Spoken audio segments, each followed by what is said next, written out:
Que font les défunts dans l'au-delà?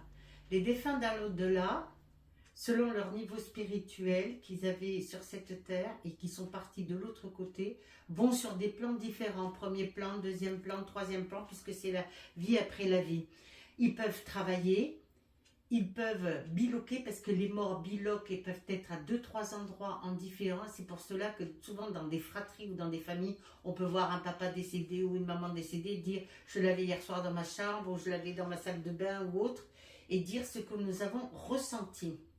Donc ils peuvent se croiser, mais les défunts ne sont pas forcément ensemble. Non, ils ne sont pas forcément ensemble. Ils se retrouvent, beaucoup de personnes se retrouvent ensemble.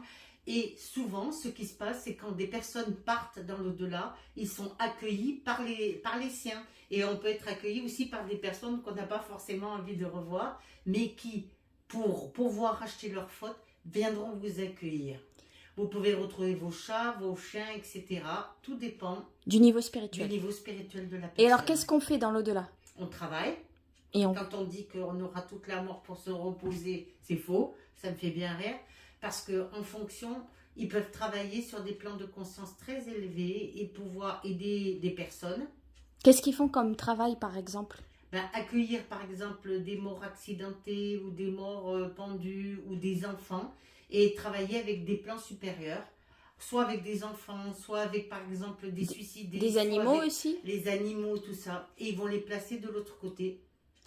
Et... comme des véhicules qui vont guider et amener le défunt sur un plan bien précis. Ça, c'est un travail, c'est un des travails. Mais il y a aussi les défunts qui s'occupent aussi de leur propre vivant, de leur propre famille. De leur propre famille. Pour les aider, c'est ça? Femmes, et qui vont en quelque sorte les guider, mais c'est pas des guides. Ils vont venir nous guider, ils vont venir nous aider, nous rapporter tout ce que... Par exemple, une personne qui se sent seule, comme dans le film Ghost, vous avez le mari qui est tout le temps proche d'elle pour la protéger, la surveiller et heureusement l'aider.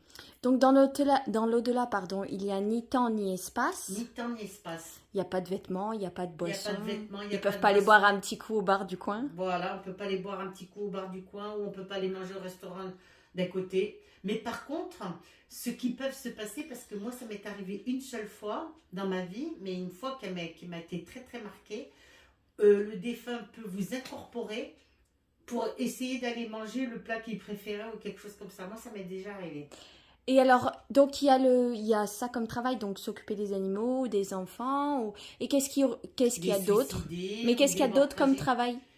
Ils peuvent travailler sur des plans, alors par exemple, des plans beaucoup plus élevés, s'ils sont très élevés par rapport au monde, par rapport à un pays, une ville, etc. Travailler par exemple avec des militaires ou avec insuffler par exemple à des chefs militaires ou des choses comme ça. Et donc, il y a ça, c'est pour les bons esprits. Ça, c'est pour les bons esprits. Mais il y a aussi les esprits inférieurs qui travaillent aussi, mais à créer le désordre. À créer le désordre, le doute et tout ce qui s'ensuit. D'accord. Donc, en fait, au final, ils travaillent pour nous aider, mais ils travaillent aussi pour leur propre évolution spirituelle. Tout à fait. Parce qu'on évolue aussi sur Terre, mais de l'autre côté. On évolue sur cette Terre. Nous avons toute la vie pour évoluer. Et de l'autre côté, ça peut continuer.